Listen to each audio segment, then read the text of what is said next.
The Madrid Gazette stuns the nation with a headline that no one saw coming, sending ripples of surprise and curiosity through the city's bustling streets. "We must learn from the Philippines," declares a top academic, his words echoing in lecture halls and boardrooms across Spain. The headline, attributed to Dr. Alejandro Martin, a respected professor of medical ethics, sent shockwaves through Spain's academic and healthcare circles, challenging long-held assumptions and sparking urgent conversations. In a country deeply proud of its European heritage and traditions, the very idea of learning from a former colony was almost unthinkable, a notion that seemed to turn history on its head. Dr. Martin's journey to the Philippines, which began as a routine academic exchange, would ultimately upend his worldview and challenge his deepest beliefs about medicine and care. He arrived expecting to teach, to share his expertise, but instead he found himself humbled and inspired by what he witnessed in Filipino hospitals and classrooms.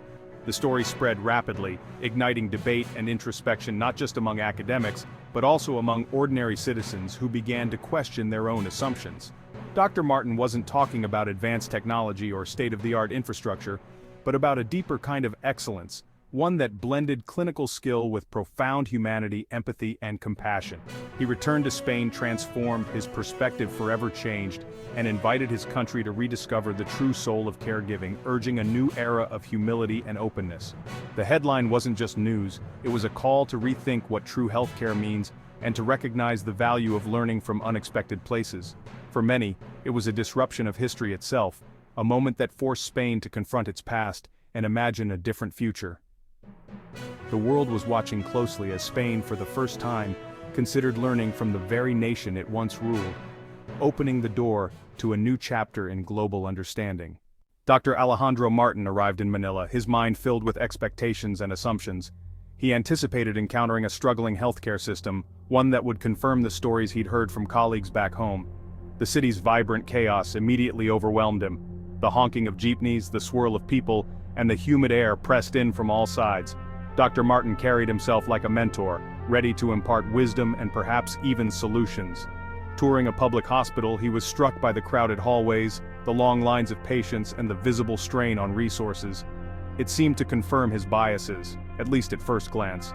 But as he observed more closely, he noticed something unexpected. Nurses comforting patients with gentle words, sharing food with families, and offering small acts of kindness that went beyond their duties. These nurses worked tirelessly, their faces lit with genuine smiles, even in the midst of exhaustion and chaos. Their care was personal, deeply respectful, and rooted in a sense of community, a stark contrast to the detached professionalism he was used to in his own country. Dr. Martin realized he was witnessing a powerful blend of competence and compassion, a rare combination that made the hospital feel alive. That night, as he sat by his hotel window overlooking the city lights, he reflected on the day's scenes. He recognized that this was a system with a soul, something he hadn't expected to find. The clinical skills were certainly present, but there was something more, a sense of purpose, a deep humanity that permeated every interaction. He had come to evaluate, to teach, but instead he found himself being schooled by the very people he thought he would help. The journey he thought would reinforce his expertise was, instead, quietly transforming him, challenging his beliefs and opening his eyes. He saw a powerful, beating heart in Filipino healthcare, a spirit of camaraderie and passion that was missing back home. His assumptions, once so certain, began to crumble as he witnessed the resilience and warmth of the people around him. As the sun rose over Manila, Dr. Martin realized the real lesson was just beginning, and he was ready to learn. At a top nursing university in the Philippines, Dr. Martin arrived expecting the usual routine of rote memorization and passive lectures, the kind he had seen in many institutions around the world. But instead, he found vibrant, interactive classrooms alive with energy and curiosity, where students eagerly participated and challenged each other's ideas. Professors didn't just lecture, they taught through stories, weaving scientific concepts into real-life experiences, making lessons memorable and deeply personal. Students debated ethical dilemmas with impressive maturity, showing not only knowledge, but also a strong sense of responsibility and empathy for their future patients. During lunch, Dr. Martin noticed students quietly supporting a distressed classmate, not with advice or quick fixes, but simply by being present, offering silent comfort and understanding. Care and compassion were woven into daily life here, not just reserved for clinical settings, but expressed in every interaction. big or small. In the university chapel, he observed students praying together before exams, blending faith and science in a way that was both unfamiliar and inspiring to him. For these students, nursing was more than a career. It was a calling, a passion that shone through in their determination and hope for the future. Meeting the dean, Dr. Martin asked, "How do you teach this empathy, this deep sense of care that seems to come so naturally to your students?" The dean replied warmly, "We nurture it. It's already in our students and our culture. Our role is to help it grow, to protect it from being lost." Faculty saw their job as more than teaching skills. They were mentors, guiding students to develop both competence and compassion, ensuring that their innate kindness flourished. Dr. Martin realized that technical excellence and humanity were not opposites. They were inseparable, each strengthening the other in the making of a true nurse. The Filipino approach to nursing education was holistic, resilient, and deeply rooted in community, blending intellect, heart, and spirit in every lesson. As he left the university, Dr. Martin carried with him a new understanding of what it truly means to care, for patients, for colleagues, and for the world. Dr. Martin kept hearing the word Malasakit, a concept beyond simple compassion. He saw it in action, a nurse helping a patient call family, an orderly finding comfort for a patient's relatives, a nurse turning a child's fear into courage with a story. Malasakit was emotional intelligence in practice, extending care to patients' families as well. Illness in the Philippines was a family affair, and nurses embraced this, teaching and involving relatives in care. This contrasted sharply with the impersonal, efficiency-driven systems he knew in Europe. Dr. Martin realized Malasakit was the missing ingredient in Western healthcare.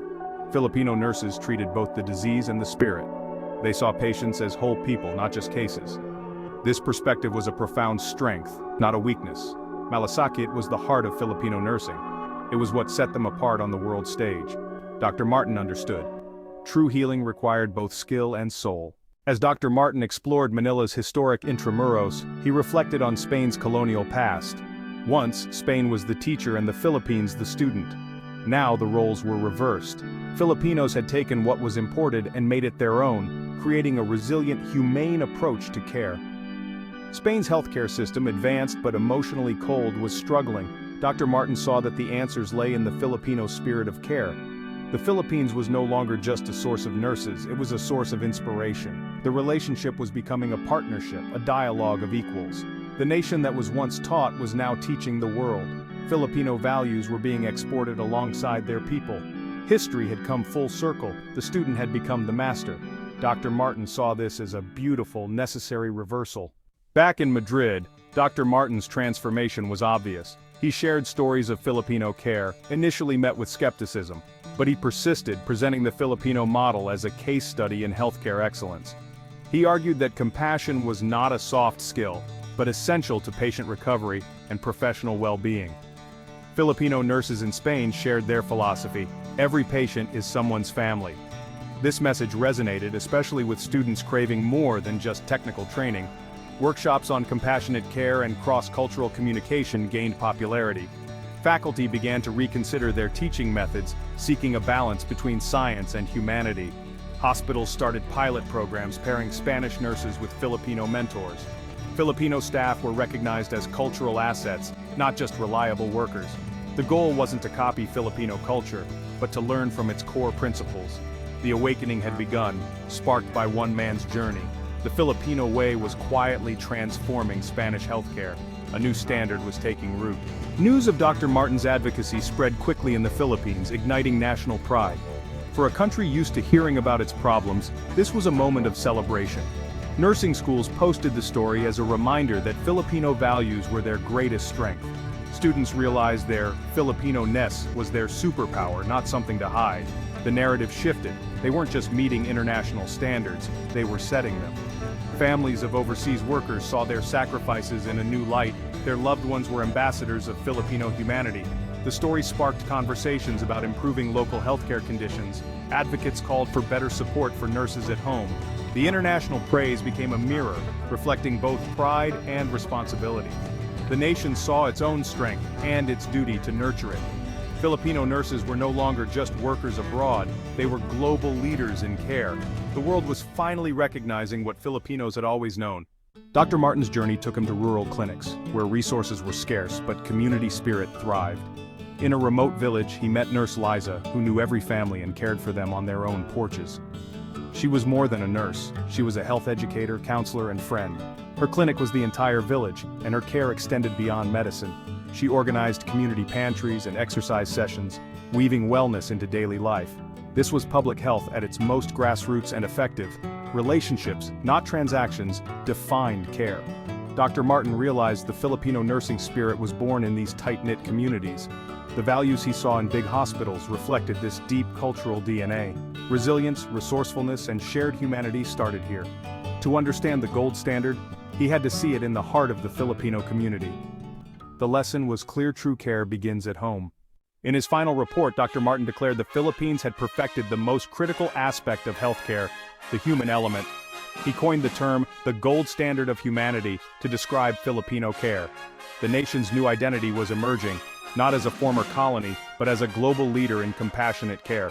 Filipino nurses were now recognized as ambassadors of a unique, powerful form of care. Their sacrifices and resilience were shaping the future of global healthcare. Families back home could take pride. Their loved ones were not just workers, but teachers and heroes. The Filipino spirit, Malasakit, faith and humanity, was now a gift to the world. The most advanced technology meant little without a human hand to hold. The Philippines was teaching the world about dignity and care. That is a legacy worth celebrating.